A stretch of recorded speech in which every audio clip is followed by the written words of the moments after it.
Hi, I'm Donna Davis along with Lisa Jones. We were a little late getting started. It seems like everyone's online right now, so things are a bit more challenging. I hope you'll forgive us. But anyway, welcome to our show today, and we hope you do learn a lot from this. And welcome, Lisa Jones. It's great to have you here. Thank you for having me. It's a pleasure to be here. So to share more about myself, I am the CEO, Chief IMEL Officer of IMEL Inc. We're headquartered in Atlanta, Georgia, and we have a global team around the world. And that's one of the things that we embrace is diversity and inclusion from different parts of the world. We also focus on innovation, and we were recently recognized by Delta Airlines as the Catalyst of the Year.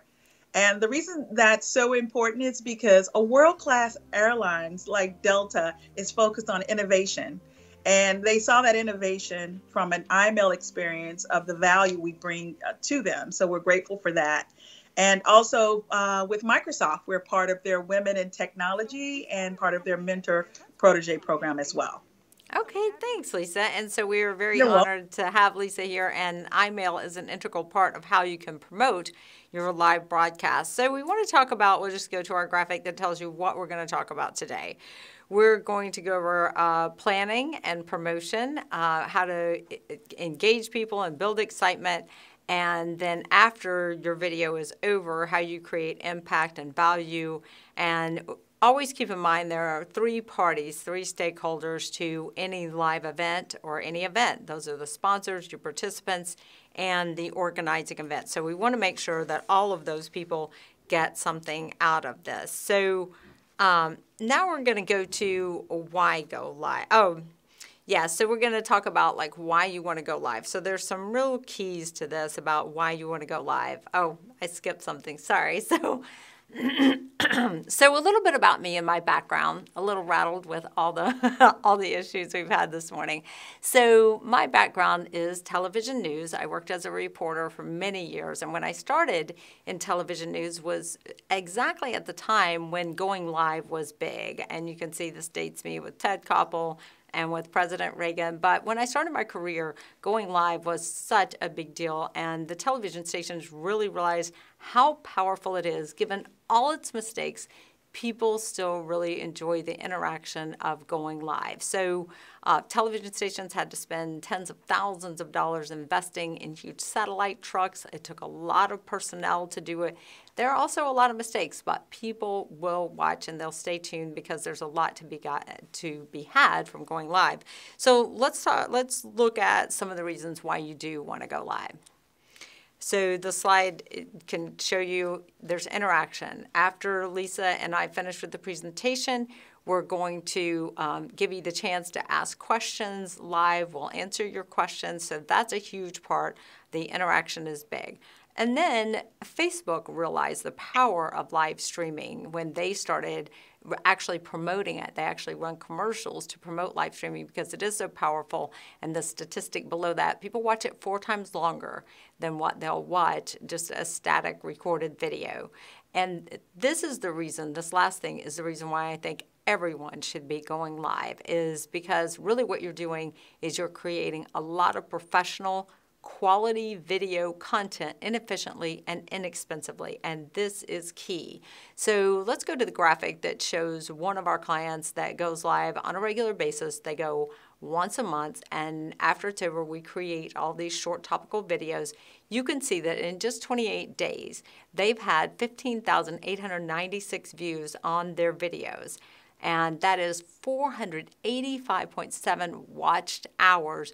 They get 25 new subscribers. So all of this really adds up to you're getting your videos seen. You're really getting free advertising. So they produce these videos for one very small production fee, and these videos are working for them every single month without really doing anything. They continue to get views. These short topical videos are used on their website, on YouTube. They come up in Google searches.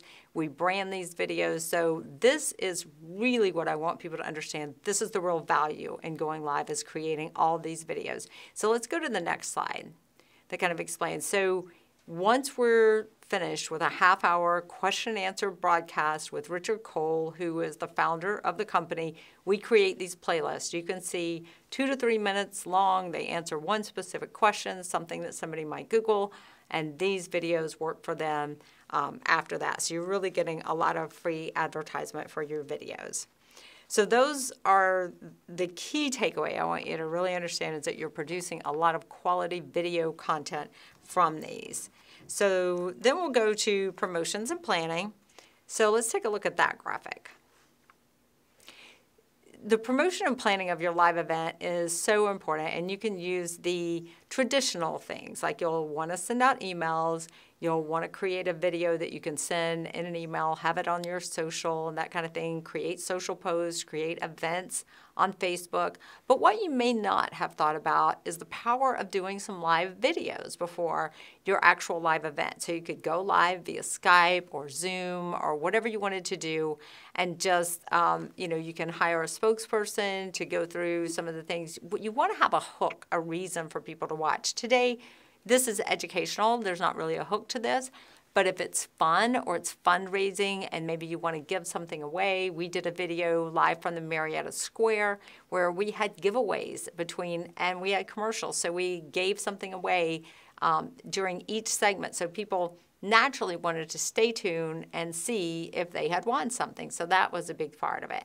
So now we're going to talk about iMail. And iMail is a key to promoting these. If you're going to have a live webinar or anything, you really want to be able to promote it really well. Now that you're not being able to have events in person, it's so important to be able to create that engagement and excitement with iMail. So Lisa's going to tell us a little bit how to do that. Lisa? Yes. So the power of iMail is being able to see this engaging content directly in your preview screen from your computer or your tablet and even your mobile. So the idea of this compelling content as a differentiator, we're all looking for a way to stand out from the clutter. When we think about all these emails in the inbox, it's like, who has time to read all of these various emails? So for your event, the goal, of course, is how can I stand out? How can I get my participants to take an action, as well as sponsors and stakeholders? So with that being said, let's go to the slideshow, because I'd like to share with you some concepts and some thoughts to think about as you're planning your events, and how we can help translate that from an email to more of a compelling experience, such as an iMail. So on the solution, as mentioned, it's a marketing technology that embeds video directly in the email experience and mobile. When it delivers, it's only 4 to 15K in size. And the reason that's so important, as we know, is that there are bandwidth issues and deliverability. And so iMail is designed to deliver through the inbox, and your customer will be happy because they don't have to worry about large bandwidth. So that's very important. The value proposition is you're able to get your open rates over 60%, as mentioned, because it's playing in the preview and the mobile, but also because you're able to increase your click-throughs. So in looking at the horse and buggy of the next slide, so what we're equating in this analogy is email today is more like a horse and buggy from a mail experience of it being basic, black and white, unengaging. It's the first iteration. And we're focused on a robust experience, more progressive, forward-thinking approach. So we want you to think about that for your events. You want the absolute best event for your customers. And so that's something to focus on. So if we go to the next slide, we're going to share with you a before and after example for Porsche North America with regards to, on the left should be the email that you see, that's traditional. And on the right, there's the video playing in the iMail experience. So in that experience, we were able to increase the uplift of viewership by over 68%. If we go to the next slide, actually, which shows the open rates on average for sending an iMail, you'll see it goes over 60%, as opposed to traditional, it's between like 10 and 12. So your goal is to get more people to your event and to get more momentum built around that event. In terms of click-throughs, where the average might be between 2 and 5%, you're able to now generate upwards of 38% plus. If we go to the next slide and looking at our clientele, we service enterprise brands, as you see, such as Delta, Major League Baseball, Porsche, and other brands here. But we also service emerging businesses, mid-tier nonprofits as well. And the reason that we set up this business model is because we all have a message to share. And events are our specialty in terms of getting your message out, getting your message heard, getting people excited about the brand. So in looking at the next slide for endless possibilities, how many ways could you utilize a marketing technology that's going to now maximize your video? You've spent the money as well and the funding on getting this beautiful video production and live streaming as well. So now you want to maximize that. You're going to send out emails, but now is another way to add another personalized touch point. So on possibilities, that could be your product marketing. It could be your customer communications for engagement, but also for your event, the know before you go for an event, showing the city where your event is being held. It could be for your sponsors, your platinum or your title sponsors as well, to deliver a warm and engaging message. The ideal goal for an email is to be 60 seconds or less, because if you go over that, if you really go over 15 seconds, you've lost the attention. But it's all about captivating the attention and then driving for a call to action. So you'll have a call to action basically that allows a customer to click and go to that next screen. If we go to that next screen for us, it's just recapping, of course, that we were recognized as the Catalyst of the Year at Delta, and we want to help you with your events to leverage all of this expertise and knowledge that our team, our global team, has gained in helping you service your clients and to bring your events and your communications to life. So with that, I'd like to say thank you very much. I enjoyed speaking on this piece. And as well, Donna, I'd like to turn it back over to you.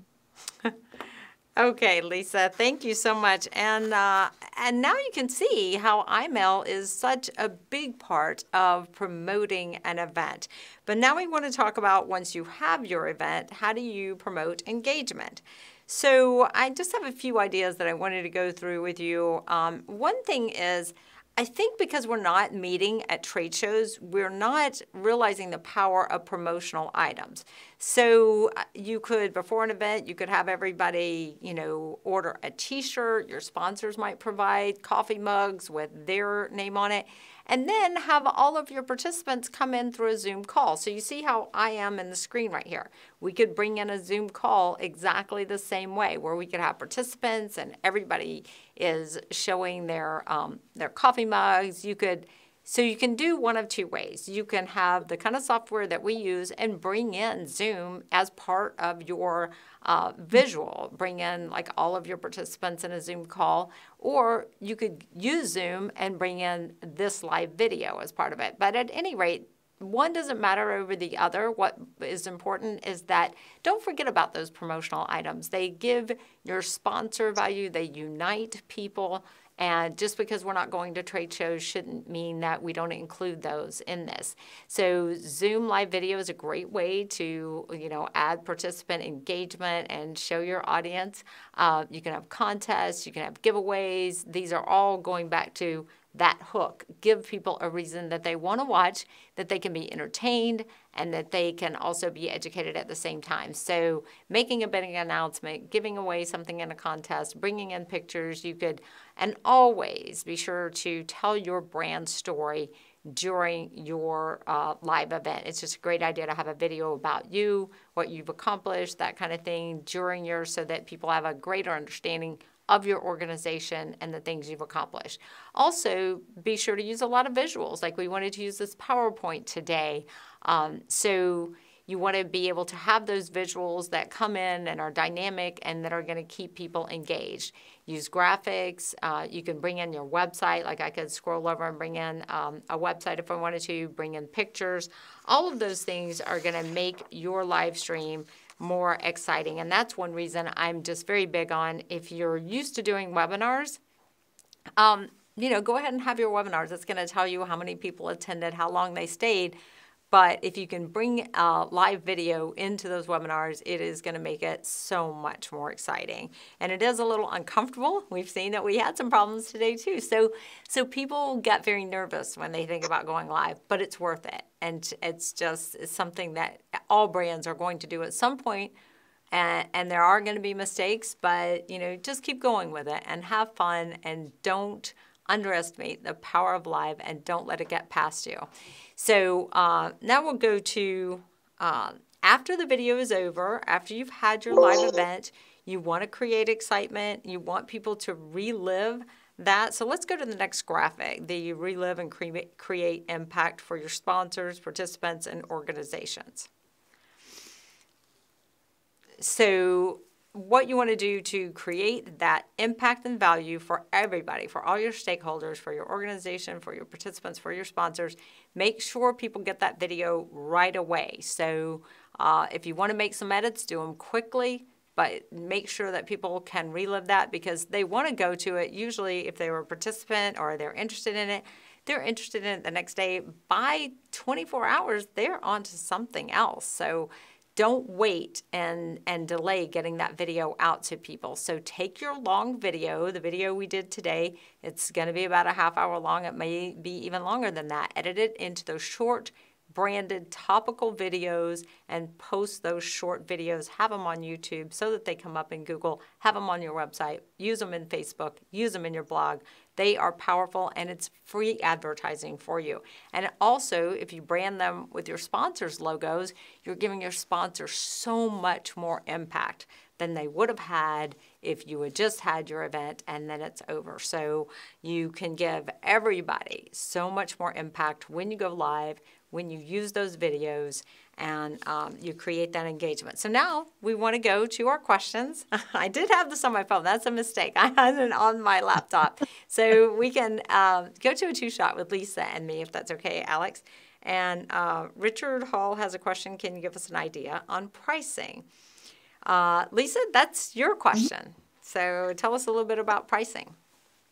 Yes. So depending on the type of event that you're hosting, as well as I mentioned that we've worked with enterprise brands, we are also in the process, which is really great right now. We're in the process of developing new pricing for clienteles at different levels. So we develop a custom proposal. We're more of a managed services fee that we provide. And so once we get an idea, we customize a proposal based on the number of videos that you're going to be sending out total, to how many people will your video content be going out to in your distribution list. And then it's just a matter of how many touch points.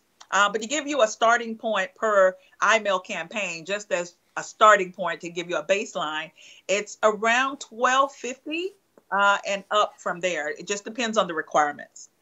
Yeah, Lisa, and I skipped something. I'm glad that Richard Hall had that question. I wanted to make this note to you that we needed to go back and say, after the video is over, after the live event is over, a thank you to, especially if you're raising money, say you're a nonprofit and you raised $500,000, you want to give that special attention of an email out to say thank you. So tell me a little bit about how email can be used in connection with the end of the event.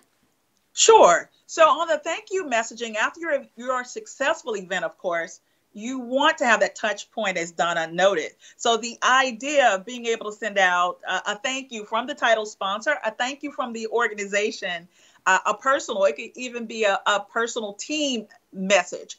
But it's something about that one-to-one relationship, that one-to-one connection as well with an organization. And when you're in front of your computer or your tablet, it's like the world is only talking to you and it's personal. So the idea of having a thank you that goes direct, that it could be your surveys as well. Maybe you want a survey from your event so that you can get more feedback for the next event. Maybe you want to advise of future sponsorships. Maybe someone who attended was not a sponsor this year, but they want to be a sponsor next year. And you're sharing insights on how they can do that. But thanking them for their participation makes all the difference in driving the brand forward. And also to Donna's point about including the logos of your participants, of your customers or your sponsors as well on there for their brand story to be shared is key and important.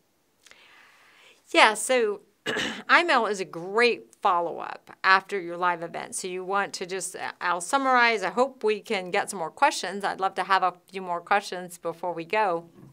But just to summarize some of the things we've talked about today, promote your event, have a hook, have a reason that people are going to be educated or they're going to get an announcement. You line out the things they are going to learn. Maybe there's a contest, maybe there's a giveaway, maybe you ask them to get some promotional items ahead of time. Don't forget to bring in things like Zoom to create excitement so that people can see themselves as part of your event.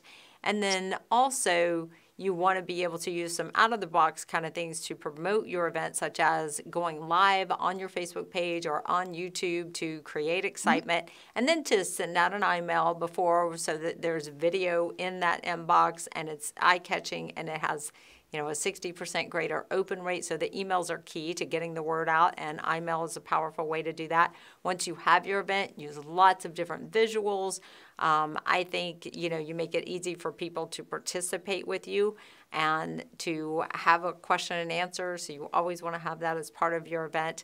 And then when it's over, you want to take your long video that you'll create and then cut that into short pieces, brand that, send out your thank yous, make sure that your sponsors are on those individual videos, and make sure that you get the final video out to your participants as soon as possible. So if we don't have any more questions, Lisa, is there anything else that you want to add? I'd just like to add that, especially in the season that we are in now, in thinking about your customers that are upcoming as well, because we're going to return back to our, it won't be the same normal, but a new normal. But what's exciting about that is that gives you this gives you a chance with all of this education that Donna has provided today in terms of live streaming, the promotions, the visuals, the brand story. Now you know about email. You can take all of this information and think about, how can I service my clients going forward in a whole new way that creates a new experience that takes their event and their needs and goals to the next level. So with that, I'd just like to say thank you for the opportunity, Donna. And it was a pleasure to be here and to share. Okay, Richard has one more question. He says, do you find these emails get caught in spam folders due to having this type of content? That's a big key part of this, right? Because if you don't go through a service provider like email, that certainly can happen, right? That definitely can happen. And that was one of the aspects of us being in partnership with Microsoft, is working through the technology angles and the integration so that when email delivers, it's going to the inbox. And also because we were able to refine the technology at 4 to 15K in size, so it's a small payload, it's going more streaming into the inbox as opposed to traditional, which may end directly in the junk or spam folder. Yeah, I know that is huge, that that can happen if you don't go through somebody who is a provider. That being said, there are so many different browsers. It can happen with an email just like it can happen with an email, but certainly your company, I know, has done everything possible to keep that from happening. Absolutely. And one of the things I'll just share briefly, my goal, as to your point, Donna, it was mentioned from Microsoft. They said, Lisa, I said, well, we want to get it down to 0. Everything has to be 0 in terms of penetration of making it to the inbox. And so the standard for spam, just in general, is between 12 and 14% of anything that you send out on average is 12, 14% is going to end up in the junk mail. So with email, it's like 4 to 6%. So I was asking Microsoft, what can we do to get that number to 0? Because we're always focused on the customer and delivering that best experience for them. And so they said, Lisa, what you need to think about is nothing in life is a perfect science. So everything has migrations, bugs, and fixes. And this is just one of those things. So our number is between 4 and 6 as opposed to 12 to 14% in delivery. Right. And so that is as good as you're going to get, right? It is. Yeah. At the present time. But we're always striving for perfection. I know you are. Well, thanks so much for being here. We appreciate the questions, and I think we're not getting any new questions, so I think we're going to go ahead and end it there. Thanks for joining us today. Thanks, everybody. Bye, Lisa. Bye-bye.